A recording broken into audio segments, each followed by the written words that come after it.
Part 1 begins with a strange silence over planet Earth. No one on the surface knows that thousands of alien ships have arrived in orbit. The sky looks normal, the oceans are calm, the city's full of life. Humans wake up, make breakfast, go to school, open their shops, drive their cars, and talk to each other like nothing unusual is happening. But far above, in the cold darkness of space, the largest alien fleet in galactic history has gathered. The aliens came because they believed humans were weak. For years, alien scouts watched Earth and thought humans were messy, emotional, and unorganized. They saw humans fighting among themselves, celebrating festivals, playing sports, watching movies, and living simple lives. The alien leaders decided that if they attacked Earth, the planet would fall quickly. They thought humans would panic the moment they saw the alien ships. But something unexpected happened. The alien ships activated their weapons. Their engines glowed. Their cannons pointed at major human cities. A full attack was ready. Still, Earth stayed quiet. No missiles were launched. No warnings were sent. No world leader appeared on any screen. No army moved. This calm confused the aliens. They expected fear, screams, or at least a message of surrender. Instead, humans acted like they could not see the danger above them. The entire planet felt almost too peaceful. Inside the flagship of the alien fleet, a young officer named Krell stared at the screens. He had studied humans for years, and he felt something was wrong. He told his commander that humans were not reacting because they were confident, not because they were weak. But the commander laughed at him. He said humans were simply slow creatures who could not understand what was coming. Krell did not argue, but deep inside, he felt uneasy. He noticed small details the others ignored. Even though Earth looked peaceful, there were tiny energy readings coming from all around the planet, weak signals hidden inside oceans, mountains, and even under city streets. They looked like ordinary Earth technology, but something about them felt controlled. Meanwhile, humans continued life without fear. Children ran to school with backpacks bouncing behind them. Workers joked with each other in factories. Farmers walked through their fields. Even soldiers at military bases behaved normally, as if they were waiting for something but not afraid of anything. On the alien side, tension grew. Many alien captains demanded Earth send an answer. They wanted humans to acknowledge the threat. They opened communication lines again and again, sending messages into Earth's atmosphere. Humans of Earth, surrender. You are surrounded. You cannot win. Yet still, Earth did not reply. This silence began to feel heavy. It made the aliens angry and nervous. Finally, one of the alien captains suggested firing a small warning shot at Earth to force a response. The alien commanders debated. Some feared it would wake something dangerous. Others said humanity had no secret weapon. In the end, the council decided to fire a low-power blast at a small, empty island. They believed humans would finally show fear after seeing alien power. But the moment the blast hit the island, something strange happened. Before the explosion could spread, a bright blue sphere formed around the island. The entire blast simply vanished into the shield. No damage. No smoke. No fire. Nothing. The alien ships froze in shock. Everyone expected panic from Earth, but instead, they received a short message. It was not from any country, not from any human leader, and not from any military officer. It came from a system they could not identify, a calm but cold artificial voice. Do not test us again. Just 5 words. Nothing more. But those 5 words made every alien in the fleet feel a chill. The commander ordered his crew to locate the source of the message. They scanned Earth again, using all their systems, but they could not find who sent it. There was no visible source, only thousands of tiny, hidden signals that now appeared stronger than before. Krell stared at the readings in fear. He understood what was happening before anyone else. The humans had prepared for this. The humans were hiding something powerful. They were acting calm on purpose. He tried to warn his commander again. Sir, this is not normal. Humans are not reacting because they are not afraid. That message, it means they have technology we do not know. The commander refused to listen. Humans are nothing. They cannot stand against the galaxy. But even as he said that, his voice trembled. Far below on Earth, the humans were still quiet. But this silence was not weakness. It was the silence of someone waiting for the enemy to make one more mistake. The alien fleet, unaware of the danger, continued gathering power. They believed Earth was sleeping. But Earth was only watching. And now humans were getting ready to open their eyes. Part 2 begins at the moment every alien ship prepares for a second test strike. The commanders believe Earth's first warning was only luck or some small hidden defense. They tell themselves humans cannot possibly block a real attack. So they gather power again, unlocking stronger weapons, charging cannons, and targeting deeper into the planet. But the young alien officer Krell feels something dark growing under Earth's surface. He studies the tiny signals moving across the planet. At first they looked harmless, but now they pulse like beating hearts. Slow, steady, and powerful. They look connected, like threads of an invisible machine wrapped around the entire globe. Krell tries once more to warn his commander. Sir, that shield was not random. Someone or something controlled it. Someone watched us. We should stop. The commander shakes his head angrily. Enough. Humans have no ancient power. No advanced systems. They are simple creatures. They live in houses made of wood and metal. Their ships barely reach the moon. They cannot stop us. But Krell remembers something. Years ago, he read human history. Every time humans were pushed, they changed. They adapted. They fought back. They survived disasters that should have destroyed them. They rebuilt again and again. Krell knows humans are not simple, they are unpredictable. Still, his commander raises his arm and gives the final order. Prepare the second strike. Inside every alien ship, lights turn red. Engines roar. Cannons glow like small suns. A giant beam forms at the center of the fleet, aiming at a human military base near the ocean. The aliens believe this strike will frighten the humans enough to finally force communication. Meanwhile, on Earth, a quiet signal pulses beneath the ocean floor. No human speaks. No soldier moves. Yet something in the deep sea prepares itself. The second alien blast fires. It looks like a river of white fire stretched across the sky. The beam hits Earth with a thunderous shockwave so strong that even the alien ships shake from the recoil. But once again, everything disappears. This time, the shield does not simply absorb the blast. The sky ripples like water. A massive ring of blue light spreads across the entire atmosphere.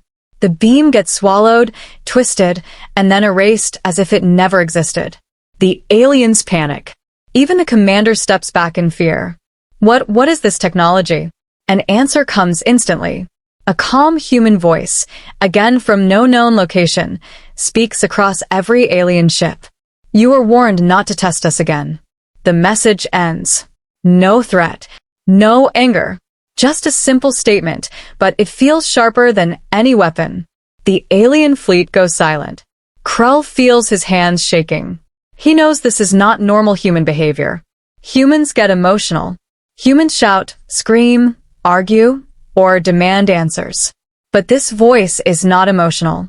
It is calm, cold, and almost too perfect. Krell begins to wonder if it is really human at all. The commander tries to regain control of his crew. Scan Earth again. There must be a hidden superweapon. Perhaps a buried reactor. A cloaked station. Something. His crew scans harder than before. They search the mountains, the oceans, the deserts, the cities. But they find nothing.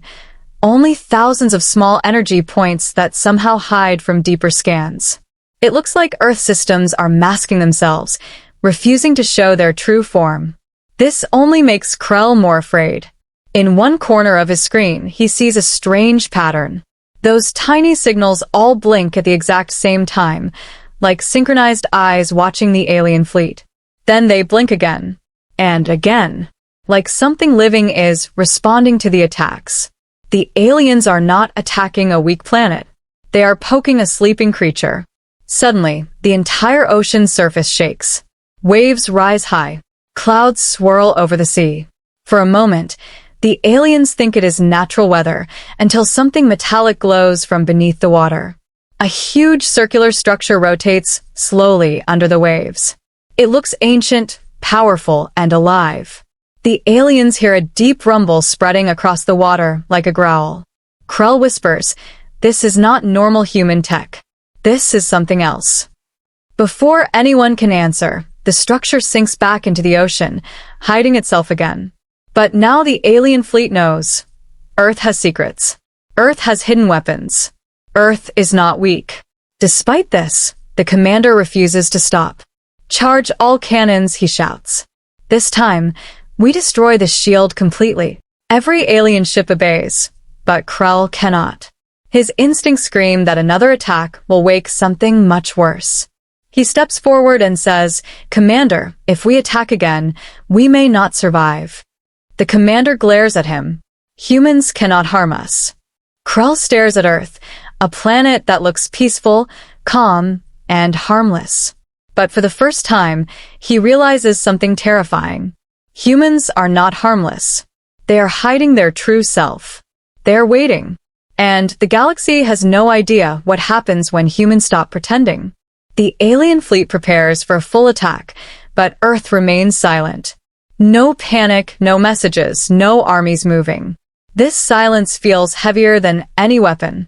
It feels like Earth is waiting for the aliens to make a final mistake. Krell cannot understand how humans hide so much power. Alien scanners show nothing advanced on Earth. No giant reactors, no visible superweapons, no high-tech bases. Everything looks normal, too normal. Cities shine with warm lights. Oceans move calmly. Forests breathe gently. But beneath that peaceful surface, Krell senses something else. Something old. Something patient. While alien ships prepare weapons, Krell studies the blinking signals again. They pulse in perfect harmony, like a heartbeat. Not one human nation controls them. Not one single military group. The signals come from everywhere. Under farms, beneath schools, under old mountains, inside caves, tunnels, and ocean floors. It looks like Earth itself is alive. Meanwhile, humans continue their normal lives. A fisherman sails across quiet water. A little girl on a balcony blows soap bubbles into the air. Two old men play chess in a park. Soldiers drink tea and wait calmly. This peaceful behavior only increases the fear inside the alien fleet. The alien council meets again. Some argue that humans are harmless. Others panic and want to retreat. But the commander insists the humans are bluffing. Krell interrupts quietly. "Commander, these signals are not human-made. At least not modern human. They are old. Older than our star charts." The commander laughs. "Old? Humans barely learned to fly to the moon." But Krell has read deeper human records, files collected secretly by alien spies for decades. Stories, legends, myths. Humans speak about ancient civilizations, lost cultures, forgotten technology.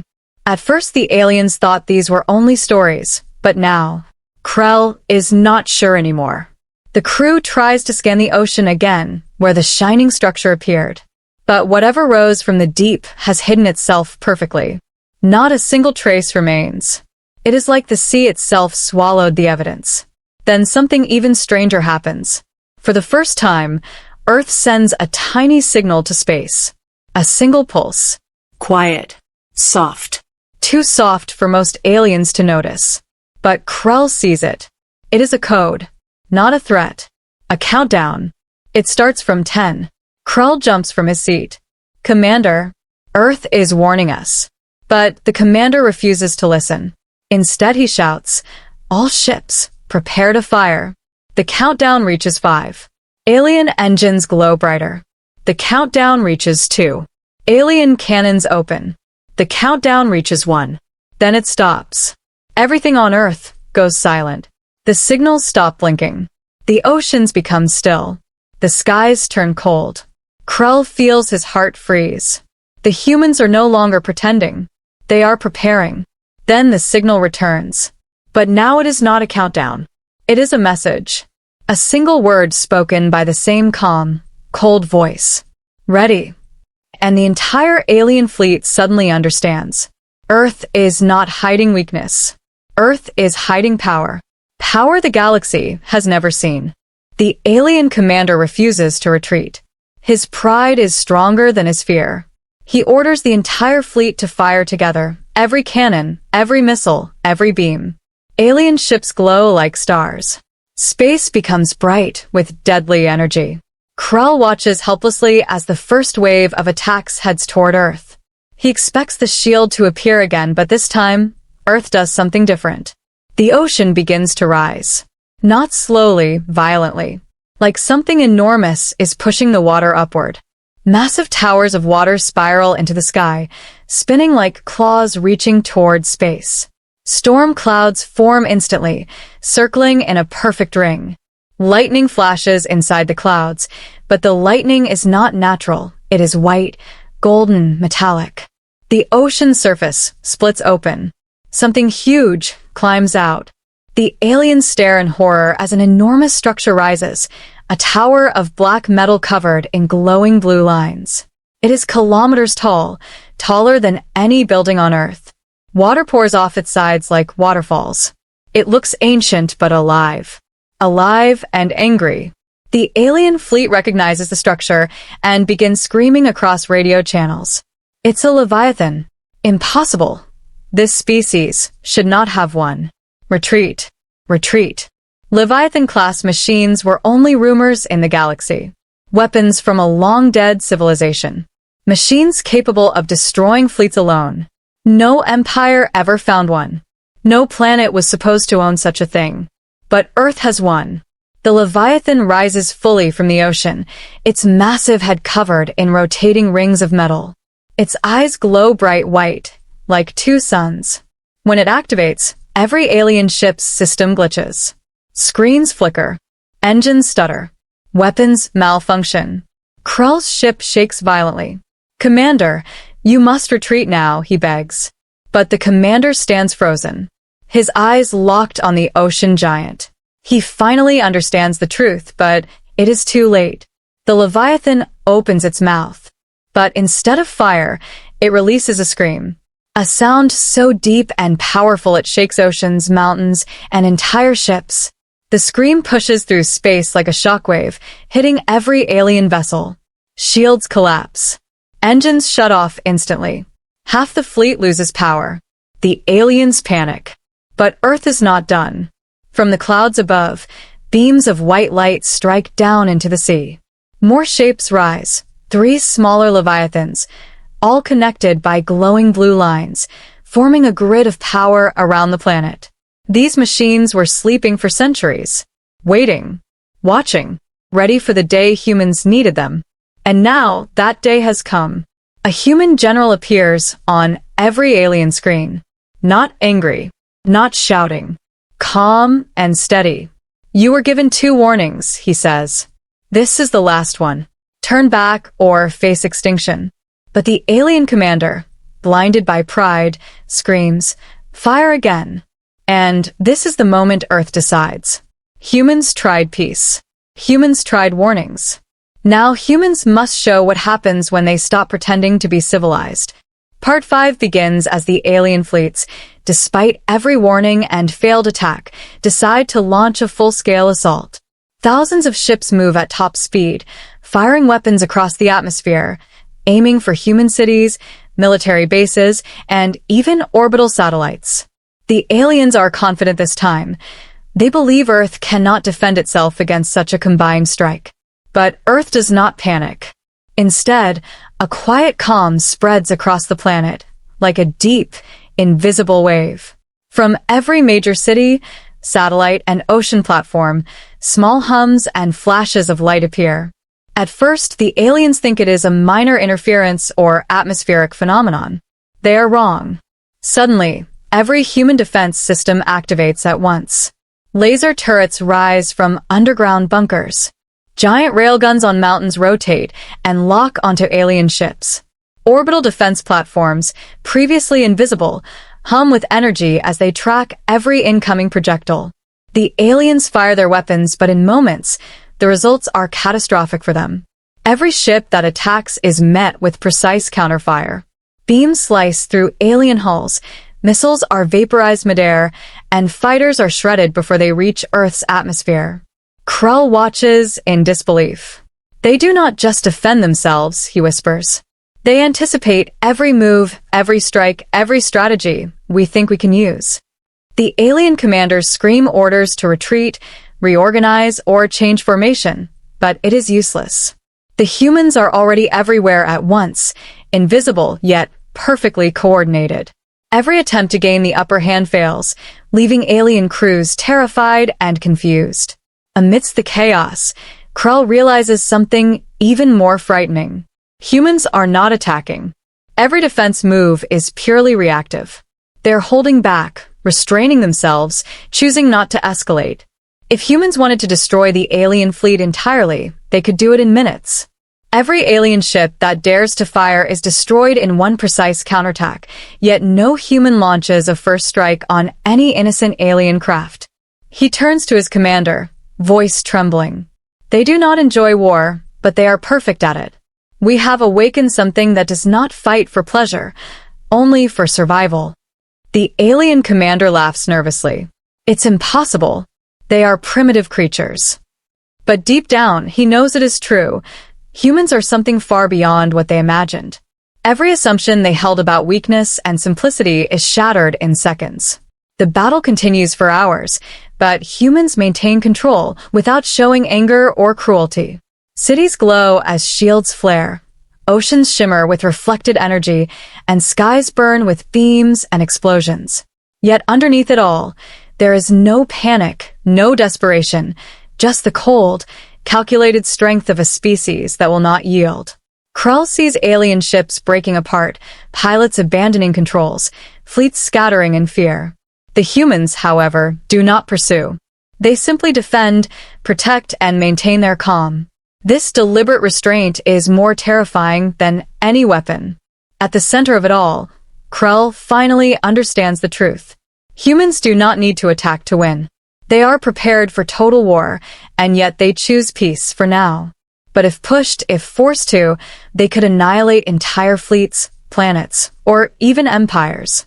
The galaxy has no concept of this kind of restraint mixed with such lethal precision. By the end of the battle, most alien ships are crippled. Retreat becomes the only option.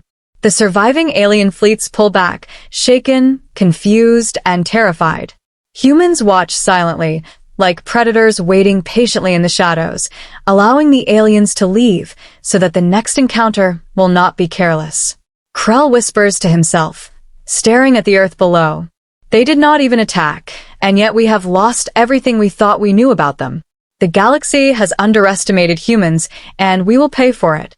For the first time in centuries, the alien commanders feel fear, not of death, but of awakening a species that is nothing like they imagined. And on Earth, humans continue their lives as if nothing happened, their calm hiding a strength the universe may never fully comprehend. Part 6 begins after the alien fleets retreat from their failed assault. Earth remains silent, calm, and seemingly untouched. Cities shine under the sun. Oceans sparkle, and forests sway in gentle wind. Humans go about their lives as if nothing happened, yet deep beneath the surface, something massive begins to stir. Krell watches from his ship as the alien fleet regroups in orbit. He notices subtle changes in Earth's energy signature, waves of power moving across continents, through oceans, and even beyond the atmosphere. It is unlike anything he has ever seen. These signals are alive, controlled with intelligence, and connected as if the entire planet is one massive organism. The alien commander tries to dismiss it. It's only a residual defense network. Nothing we cannot destroy next time. But Krell shakes his head, feeling a cold certainty. No, this is bigger than we can fight. They are not just defending, they are showing power, preparing a warning we cannot ignore. Suddenly, every ocean around the planet begins to glow. Deep under the water, enormous structures rise, metallic, jagged, and alien in design, yet unmistakably human. These are the Leviathans, massive war machines hidden for centuries beneath the seas. Their surfaces shimmer with strange energy, their movements slow and deliberate, yet powerful enough to crush the largest alien ship in moments. The aliens stare in horror as hundreds of leviathans breach the ocean's surface, forming lines stretching for hundreds of miles. Towers rise on mountains, and orbital stations hum with energy, visible now as bright points across the sky. Every human weapon that was once hidden now reveals itself, a silent army of unprecedented scale. Then, a calm human voice speaks through every alien communication system at once. "We tried peace for centuries. You chose war. This is your last chance to turn back." The tone is neither angry nor emotional. It is cold, calm, and unstoppable. Every alien ship shudders under the weight of the message. Every commander feels a fear they cannot explain. They realize that Earth is no longer pretending to be simple.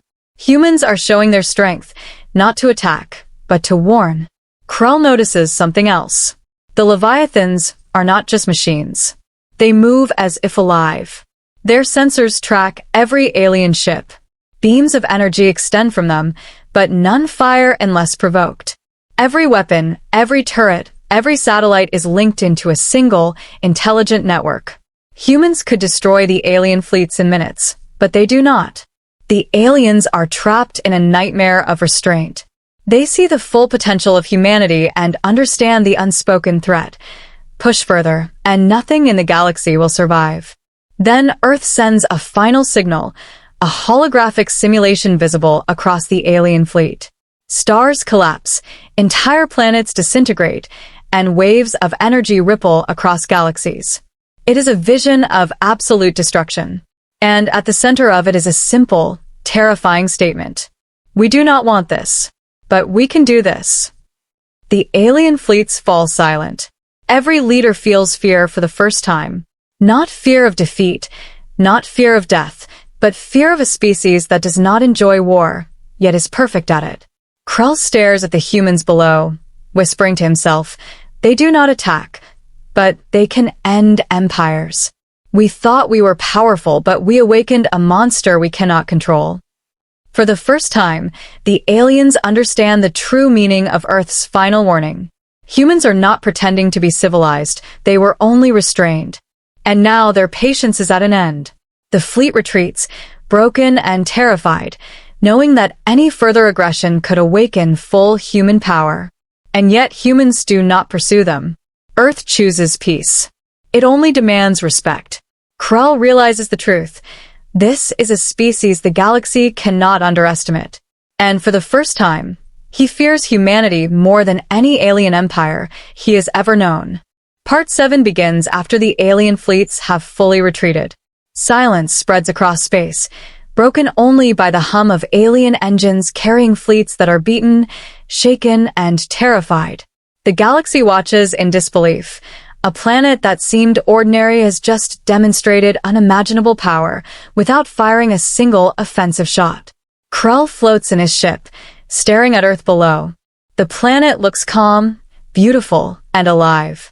Cities glow with lights, oceans reflect the sun, and forests wave in the wind. Humans go about their daily lives, but Krell now understands they are not ordinary beings. They are predators hiding behind the mask of civilization, waiting patiently for the moment when their strength must be shown. The alien commanders gather in panic. Messages are sent to every empire, every king, queen, and emperor. They beg for peace. They offer treaties. They promise non-aggression. Every message repeats the same desperate realization. Humans are not to be tested. Humans are not to be attacked. On Earth, nothing changes. Humans do not celebrate victory. Soldiers do not parade. Scientists do not boast. Instead, they return to normal life as if the events of the past hours were only a minor incident. Their calm is chilling. They do not seek revenge, but they will defend their world with absolute perfection if challenged again. Krell whispers to himself, eyes wide with fear. We ignored the warnings, and now we understand. Humans are not the weakest species. They are the most dangerous. He watches as alien fleets disappear into deep space. Some attempt to regroup for revenge, But the memory of Earth's full power, Leviathan's orbital weapons, the simulation of galactic destruction, haunts every commander. Fear spreads across the galaxy faster than news, faster than messages. Humanity has changed the rules of engagement. No empire dares approach Earth again without immense caution. For the first time, Krell sees the humans not as a civilization, but as a force of nature. They are patient, restrained, and intelligent, yet perfectly capable of annihilation. The galaxy learns an unspoken law: never push humans too far, for their patience is not weakness, it is the calm before the storm. Back on Earth, life continues. Children play in fields. Markets buzz with activity. Scientists and soldiers move through cities with quiet purpose. The entire planet breathes as one, united, powerful, and peaceful. Humans do not need to conquer, they only need to protect. And that alone is enough to bend the will of empires across the stars. Krell turns from the window of his ship. He knows he will never forget this day. He knows the galaxy will never forget it. Humanity's true power has been revealed, not through violence, but through restraint, strategy, and the terrifying promise of what could happen if provoked. The final lesson echoes across the stars, whispered in fear by every alien that saw it. Humans may pretend to be civilized, but if they stop pretending, nothing in the galaxy will survive their wrath. And with that, Earth remains silent, calm, and untouchable, its warning delivered, its strength proven, and the galaxy forced to kneel before a species it once underestimated.